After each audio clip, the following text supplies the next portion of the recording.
नमस्कार दोस्तों, आपका स्वागत है योगेश महाजन लीगल चैनल पर। योगेश महाजन लीगल चैनल पर हम आपको प्रस्तुत करेंगे नवीनतम सुप्रीम कोर्ट के फैसलों और विभिन्न अन्य न्यायालयों के फैसलों पर और विधि ज्ञान को प्रसारित करने का प्रयास करेंगे। इस चैनल पर हम न्यायिक फैसलों के महत्व को समझाने और विधि समझौतों की युक्तियों को समझाने का प्रयास करते हैं। हमारा मकसद है कानून और न्याय के क्षेत्र में ज्ञान को आपके पास पहुंचाना, तो कृपया हमारे चैनल को सब्सक्राइब करें, घंटी आइकन दबाएं, वीडियो को लाइक और शेयर करें। दोस्तों, माननीय सुप्रीम कोर्ट की एक रिसेंट जजमेंट आई है जो कि 2 मई 2024 की ये जजमेंट है। ये एक क्रिमिनल अपील नंबर 2367 ऑफ 2024 जो कि arises with special leave petition criminal number 5530 of 2023।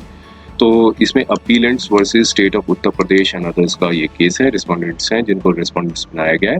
तो इस केस में क्या हुआ था कि एक जो एडिशनल जो पब्लिक प्रोसिक्यूटर हैं मीन स्टेट हैं, उन्होंने एक एप्लीकेशन थी वो फाइल की थी 319 सीआरपीसी में, और एक मर्डर का जो ट्रायल चल रहा था 302 का, तो जिसमें 319 सीआरपीसी में अपीलेंट्स का नाम डाला गया था कि इनको एक अक्यूज्ड बनाया जाए, और जो मुकदमा चल रहा है 302 का, तो उनको समन भेजा जाए और उनके ऊपर 302 का मुकदमा चलाया जाए। तो अब यहाँ पर अपीलेंट्स ने आगे एक उस मीन्स समनिंग ऑर्डर था, कोर्ट ने इशू कर दिया कि 302 का सीआरपीसी के अंदर मीन्स 302 इंडियन पीनल कोड के अंदर वो ट्रायल फेस करें। जब समनिंग ऑर्डर इनके ऊपर इशू हुआ तो फिर इन्होंने आगे 482 सीआरपीसी के अंदर हाई कोर्ट में जो समनिंग ऑर्डर जो ट्रायल कोर्ट का था उसको क्वैश करने के लिए याचिका दायरी, और लेकिन जो माननीय हाई कोर्ट ने इस याचिका को खारिज कर दिया। फिर फाइनली सुप्रीम कोर्ट में यहाँ इन्होंने स्पेशल लीव पिटीशन डाली। तो यहाँ पर माननीय सुप्रीम कोर्ट ने 319 सीआरपीसी के जो सेक्शन है उसको एनालाइज किया और बताया कि जो 319 सीआरपीसी में जब भी समन इशू किया जाना चाहिए तो एक स्ट्रिक्टर अप्रोच है वो अडॉप्ट करनी चाहिए। नॉर्मली जब समनिंग ऑर्डर इशू करते हैं मजिस्ट्रेट जज जो एडिशनल सेशन जज है, तो एक प्राइम फेशिया केस को देखना होता है अगर, लेकिन जो 319 सीआरपीसी में एक स्ट्रिक्ट अप्रोच है वो अडॉप्ट करनी चाहिए। और यहाँ पर इस केस में ऐसा हुआ था कि जो एफआईआर जो लॉन्च की थी डिसीज्ड की जो मदर ने जो एफआईआर लॉन्च की थी तब उनका नाम था अपीलेंट्स का लिया गया था, लेकिन जब 161 सीआरपीसी में जब मदर की जो स्टेटमेंट थी वो रिकॉर्ड की थी तब मदर ने एडमिट किया था, मींस जो इन्फॉर्मेंट थी उन्होंने एडमिट किया था कि उनका नाम गलती से डाल दिया गया था, बिना किसी कलेक्टिव इंफॉर्मेशन लिए बिना उनका नाम डाल दिया गया था। और दूसरे विटनेसेस ने भी यही बताया था कि इनका नाम नहीं, मींस इनका कोई रोल नहीं है। और फिर जब चार्जशीट भी दाखिल की गई थी तब भी इनका नाम नहीं डाला गया था। और फिर जब मदर ने जब अपनी गवाही दी प्रोसिक्यूशन विटनेस के तौर पे जब गवाही दी तब भी जो है कोई डायरेक्ट अप्रोच मीन्स डायरेक्ट कोई एलिगेशन नहीं लगाई गई, तो उनका नाम मीन्स बताया गया कि इनका रोल नहीं है, सस्पिशियस शक के आधार पे इनका नाम डाला गया था। तो माननीय सुप्रीम कोर्ट ने सारे पहलुओं को गौर किया, जो पिछली जजमेंट्स भी आई थी उसको भी स्क्रूटनाइज किया और जो अपील थी फाइनली वो अलाउ कर दी। तो आइए हम इसके कंटेंट्स को देखते हैं और समझने की कोशिश करते हैं कि इस जजमेंट में माननीय सुप्रीम कोर्ट ने क्या ऑर्डर दिया था। तो देखिए, ये दो अपील्स हैं जो अराइज हुई थी, वो हाई कोर्ट के ऑर्डर के ऊपर ही स्पेशली पिटीशन डाली जाती है। तो यहाँ पर भी हाई कोर्ट के जो इलाहाबाद हाई कोर्ट ने एक अपनी एक जो जजमेंट दी थी, ऑर्डर दिया था, वो 4/4/2023 का था। एक एप्लीकेशन जो थी 482 सीआरपीसी की जो अपीलेंट्स ने डाली थी, जो कि हाई कोर्ट ने समनिंग ऑर्डर को क्वैश करने से मींस इनकार कर दिया था, मींस डिसमिस कर दिया था। और जो समनिंग ऑर्डर पास हुआ था 319 सीआरपीसी का एडिशनल सेशन डिस्ट्रिक्ट जज का, उसको बरकरार रखा था। और उसमें उस ऑर्डर में कहा था कि एप्लीकेंट्स को जो अपीलेंट्स हैं उनको ट्रायल फेस करना होगा 302 इंडियन पीनल कोड में। तो अब यहाँ पर अपील थी वो दोनों दो अपील्स फाइल की गई थी, तो इसलिए माननीय सुप्रीम कोर्ट ने एक कॉमन जजमेंट से उसको डिस्पोज किया है। और अब यहाँ पर बताया कि क्या ये जो इम्पोर्टेंट पॉइंट जो कंसिडरेशन में था स्पेशली पिटीशन में, कि क्या सफिशिएंट मटेरियल्स अपीलेंट के अगेंस्ट में है जो प्रॉम्प्ट करते हैं ट्रायल कोर्ट को कि वो समनिंग ऑर्डर 319 सीआरपीसी में पास करें इनके अगेंस्ट में। और जो प्रिंसिपल्स लेड डाउन किए गए हैं जजमेंट्स में वो कॉन्स्टिट्यूशनल बेंच में, तो वो अब यहाँ पर जो क्वेश्चन जो अराइजेस होता है वो इस प्रेजेंट केस में आता है, जो इसके फैक्ट्स को देखना जरूरी होगा।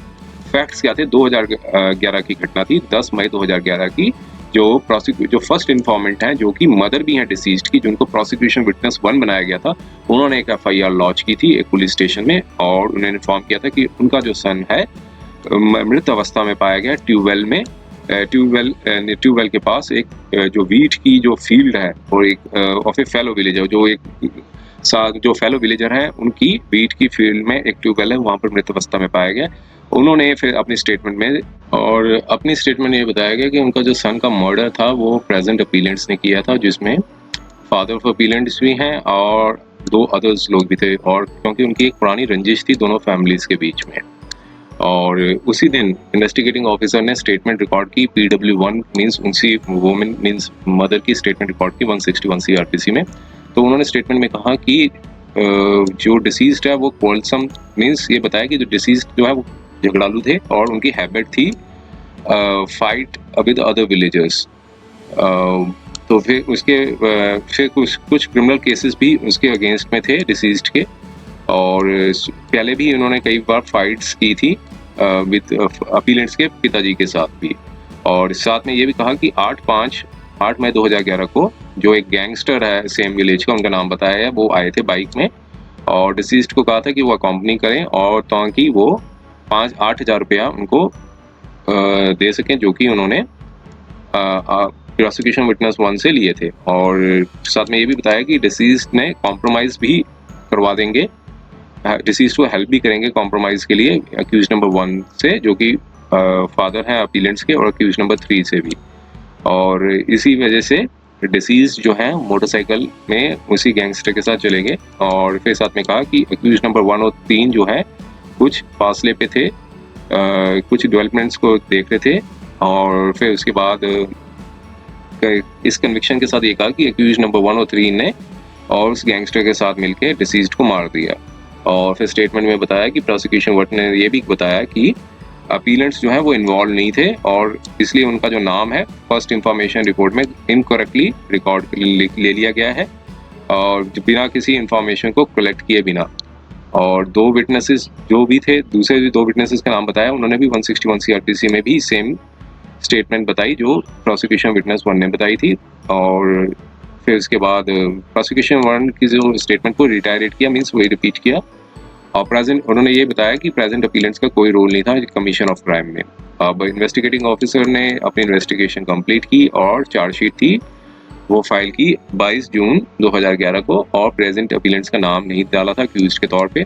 4 अक्यूज्ड का नाम डाला गया था चार्जशीट में, और जिसमें गैंगस्टर का भी नाम अक्यूज नंबर 4 के तौर पे लिया गया था, जो कि अब्सकॉन्ड कर रहे हैं।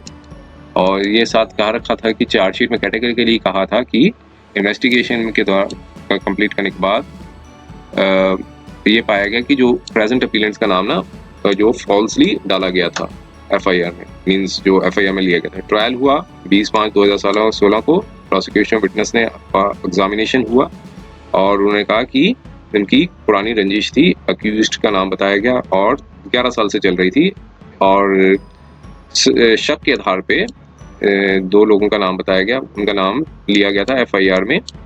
और एग्जामिनेशन में ये भी बताया कि it is wrong to suggest कि जो ओल्ड रंजिश की वजह से उन्होंने उनका नाम रॉन्गली ले लिया गया था, और उनके सन्स का नाम भी एफआईआर में ले लिया गया था। और प्रोसिक्यूशन विटनेस के अलावा किसी भी 5 अदर जो विटनेसेस थे उन्होंने भी कॉम्प्लेक्सिटी जो थी अपीलेंट्स की नहीं बताया कि इनका रोल हो सकता है कमीशन ऑफ क्राइम में।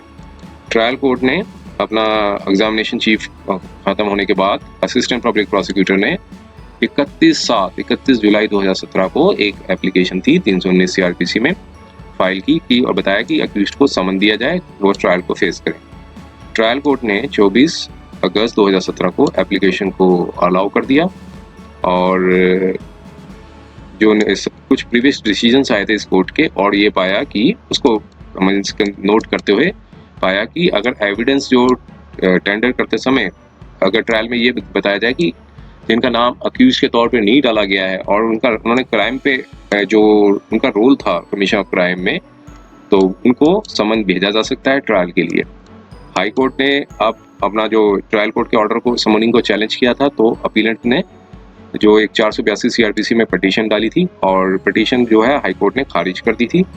हाई कोर्ट ने जब डिसमिस करते समय ये बताया था कि 482 में यही बताया था कि ये जो हाई कोर्ट को सिर्फ इतना देखना है कि प्राइम फेशिया केस बनता है कि नहीं बनता, और अब उस हाई कोर्ट के ऑर्डर को यहाँ पर स्पेशली पिटीशन में चैलेंज किया गया था। इशू क्या था? इशू यहाँ पर कोर्ट ने ये फ्रेम किया कि क्या जो पावर थी 319 सीआरपीसी में वो प्रॉपर्ली एक्सरसाइज की थी in the facts of the present case, और एविडेंस जो ऑन रिकॉर्ड में लेने के बाद ये क्या 319 सीआरपीसी की पावर को प्रॉपर्ली एक्सरसाइज किया था ट्रायल कोर्ट ने। अब यहाँ पर अपना माननीय सुप्रीम कोर्ट ने अपना एनालिसिस किया, काउंसिल्स की सबमिशन सुनने के बाद अब यहाँ पर कोर्ट ने अपना एनालिसिस ये किया कि 4 अक्यूज थे जिनका नाम चार्जशीट में डाला गया था, उनकी वो पास्ड अवे, वो जा चुके हैं, मीन्स उनकी हैव पास्ड अवे, ये इतना ही बताया गया यहाँ पे। और ट्रायल जो है इसलिए अबेटेड हो गया, तो मीन्स उनकी जो डेथ हो चुकी है और इसलिए ट्रायल जो है वो अबेटेड हो गया है।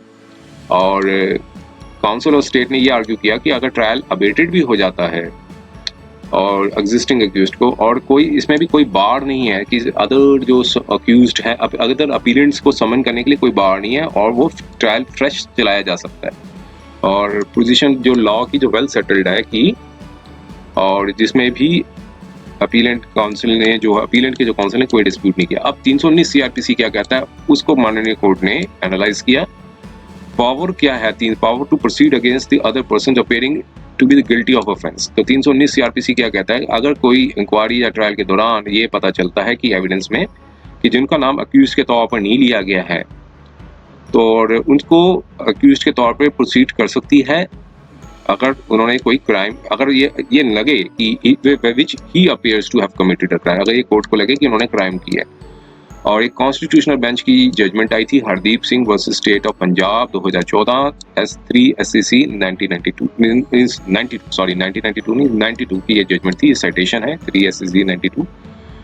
उसमें ये माननीय कोर्ट ने कहा था जब 319 सीआरपीसी की जो एक्ट पावर को एक्सरसाइज करती है तो क्या करना चाहिए। तो उस जजमेंट के कंटेंट्स ये बताए थे कि इंपॉर्टेंट पॉइंट यहाँ पे ये बताया था कि अगर कोई भी नेसेसरी हो कोर्ट को कि इस सेटिस्फेक्शन पे आ जाती है कि एविडेंस प्रोड्यूस किए गए हैं on the behalf of prosecution, अगर उसे अनरिबटेड, अगर उसको अपोज नहीं किया जाए, उसकी अगर कोई भी एविडेंस दिया जाए, अगर उसे अपोज नहीं किया जाता है, उसके बेसिस पे कन्विक्शन हो जाती है, तो ये जो है वो पावर बनती है।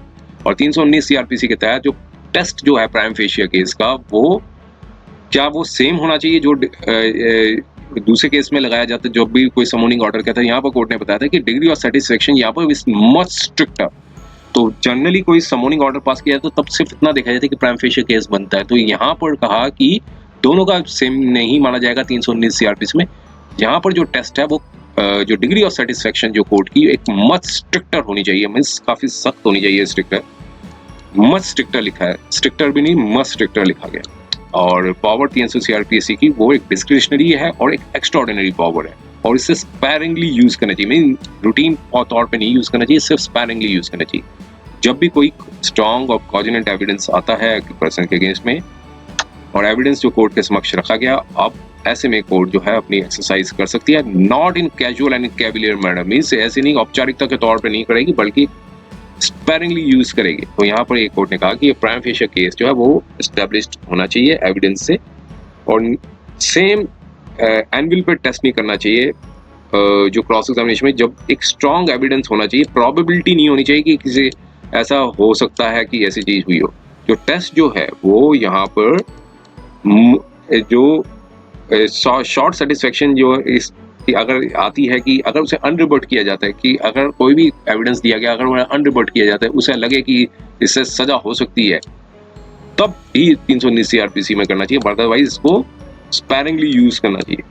और अब यहाँ पर कोर्ट ने कहा कि जो इसको एनालाइज करने के बाद यहाँ बताया कि 319 सीआरपीसी सब वेल सेटल्ड है। एक जो जजमेंट आई थी माननीय सुप्रीम कोर्ट की कॉन्स्टिट्यूशनल बेंच की, जो एविडेंस दिया गया ट्रायल कोर्ट में अगर वो अनरिपोर्टेड है और उससे कन्विक्शन हो सकती है, तभी उसको समन मिलना चाहिए। और डिग्री ऑफ सेटिस्फेक्शन भी जो है वो मस्ट स्ट्रिक्टर होनी चाहिए, और स्ट्रॉन्ग एविडेंस भी होना चाहिए, जिससे प्रोबेबिलिटी के आधार पे नहीं कि कॉम्प्लिसिटी ऑफ क्राइम शक के आधार पे नहीं होना चाहिए। और यहाँ पर पूरा एनालाइज करने के बाद आप यहाँ पर पूरा स्क्रूटनाइज की, पूरे फैक्ट्स को स्क्रूटनाइज किया कि पहला उन्होंने कोर्ट ने बताया कि अपीलेंट का नाम जो है वो इसलिए लिया गया कि पास्ट एनिमिटी थी उस जो एफआईए के जो कंटेंट्स को यहाँ पर रिप्रोड्यूस किया था। फिर उन्होंने 161 सीआरपीसी में ये कहा कि अपीलेंट का नाम इन्वॉल्व नहीं है। उन्होंने नाम इसलिए ले लिया था कि फुल इंफॉर्मेशन को बिना फुल इंफॉर्मेशन को कलेक्ट किए ले लिया था। और 2 विटनेसेस ने भी यही बरकरार सेम स्टेटमेंट दी थी 161 सीआरपीसी में, जो मदर ने स्टेटमेंट दी थी।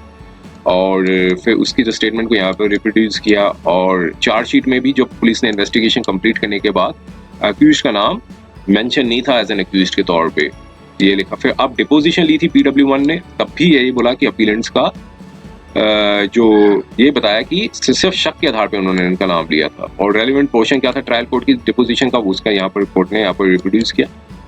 तो यहाँ पर एविडेंस देखने के बाद ये कोर्ट ने पाया कि वंस पहले तो नाम एफआईआर में लिया, 161 में कहा कि बिना कलेक्ट किया इन्फॉर्मेशन में लिया। दो अक्यूज थे, 2 विटनेसेस थे, उन्होंने भी यही बताया कि इनका कोई रोल नहीं है। जो पुलिस ने चार्जशीट फाइल की उसमें भी नाम नहीं था उनका। और जब विटनेस एग्जामिनेशन लिया तब भी इसमें बोला कि सिर्फ शक के आधार पे किया गया। तो इन सबको देखने के बाद माननीय कोर्ट ने ये कहा कि कोई भी ऐसा विटनेस नहीं है जिन्होंने अपीलेंट्स के इसमें डिपोज किया, और कोई डॉक्यूमेंट्री एविडेंस भी नहीं है, और कोई रोल नहीं बनता जिससे एट्रीब्यूट किया जाए रोल को।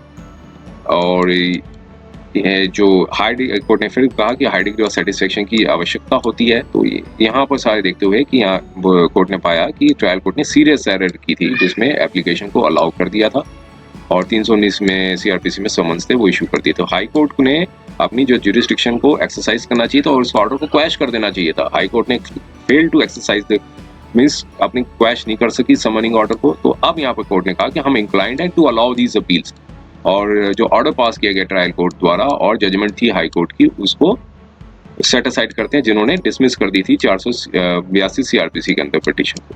तो इसलिए प्रेजेंट अपील्स को अलाउ कर दिया, और जो हाई कोर्ट की जो जुडिकेशन ने जो जजमेंट पास की थी उसे सेट असाइड कर दिया गया, और जो ऑर्डर जो पास हुआ था ट्रायल कोर्ट का उसको भी सेट असाइड हो गया। तो ये जजमेंट आई थी, रिपोर्टेबल जजमेंट आई थी 2 मई 2024 को। उम्मीद है कि यह वीडियो आपको पसंद आया होगा।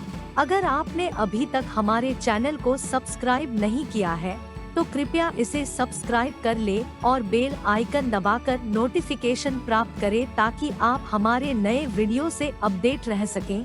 अगर आपको यह वीडियो पसंद आया हो तो कृपया लाइक करें और अपने दोस्तों के साथ शेयर करें।